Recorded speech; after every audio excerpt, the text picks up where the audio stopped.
Great question. I have long 4B hair and I can't wash it every day.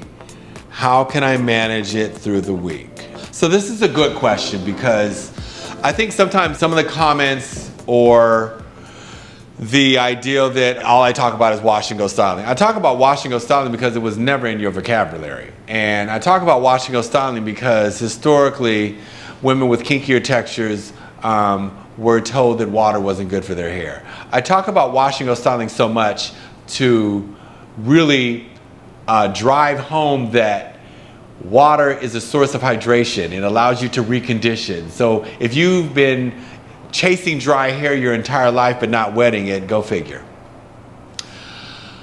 But there are some cases or textures that are so thick, right? I generally tend to think that women with kinkier, curlier textures have a thicker texture than women with straighter or wavier hair because of the volume and density and the dryness that those textures have over straighter, wavier textures.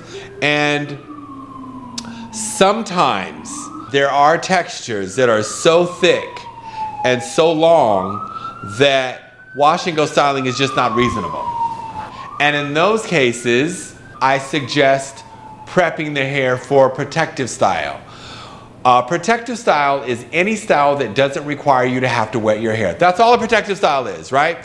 But more importantly, and it's the most overused, generalized term, I hear it constantly, oh, well, how do you wear your hair? Oh, I do a protective style. I said, and the hair is just tore up. A protective style should mean that your hair is in better condition when you come out of that protective style than when you went in. Otherwise, it wasn't a protective style, it was a tore up style. And what's important to know, back to our texture spectrum, is why it's important to know where you are within the texture spectrum is that you can hone in on a specific regimen that's for your hair texture, not for someone else's.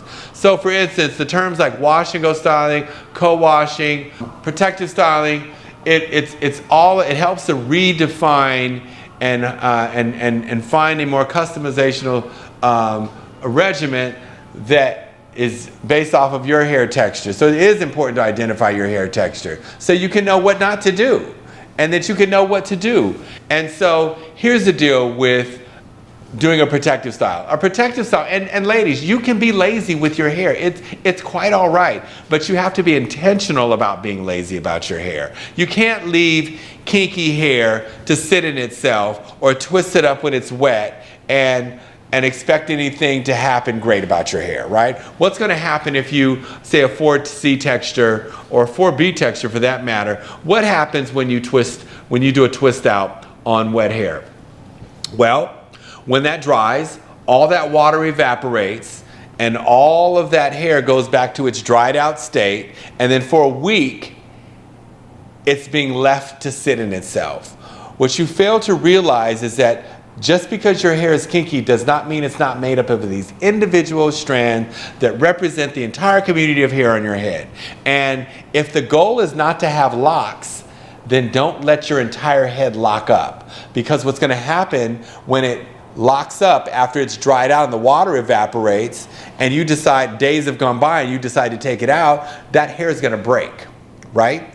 So what I suggest, and who I can have to corroborate this, this fact, is that blowing your hair out with a blow dry and a comb attachment on your wash day, soft pressing it, but giving a conditioning treatment is essential to prepping the hair with all your favorite leave-in conditioners and oils before you put it away in a protective style. So here's the deal.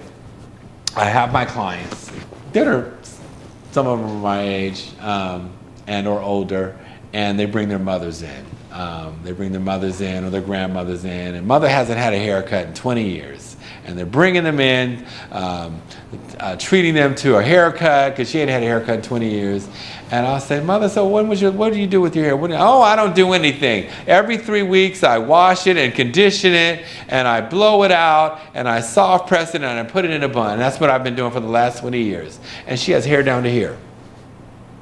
And it's thick, kinky hair. And so I said, thank you, Lord. Because there's facts to this. Every mature woman knows that she can't leave her natural hair sitting in itself.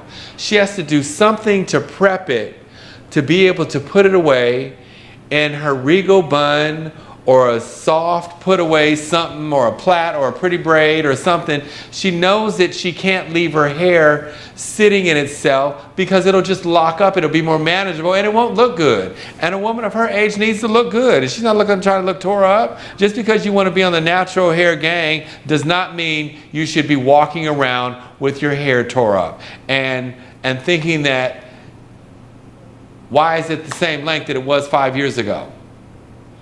It's important to know that heat does not damage hair, people damage hair.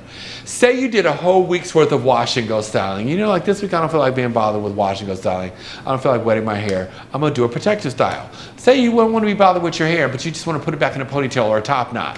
That's cool. On your wash day, after you've done a week worth of wash and go styling, I'm just giving you an example of a regimen. After your week's worth of wash and go styling, on your wash day, of course, you're going to wash your hair with a no suds shampoo because your hair is super healthy from being done every single day, right? And on your wash day, you'll shampoo, condition, and you'll take gobs of leave-in conditioner, your favorite leave-in conditioner. Hopefully it's Hair Rules Nourishment Leave-In Moisturizer. And guess what? By the way, for years, we have been told by you that we needed to get larger sizes because the stuff was so good. So we went from an 8 ounce to a 25 ounce.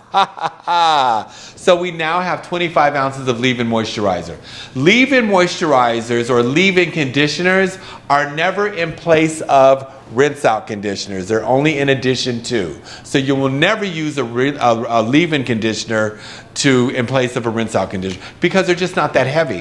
What's important to know about leave-in conditioners is they are there like they're moisturizers. Like they're moisturized like you put on moisturizer for makeup before you put on your makeup. But in terms of leaving it in your hair for protective style, whether it's a blowout and a braid out, a blowout and a twist out, a blowout in braids, a blowout in wigs, a blowout and a weave, how you prep the hair before you put it away will determine on whether it's a protective style or a tore-up style.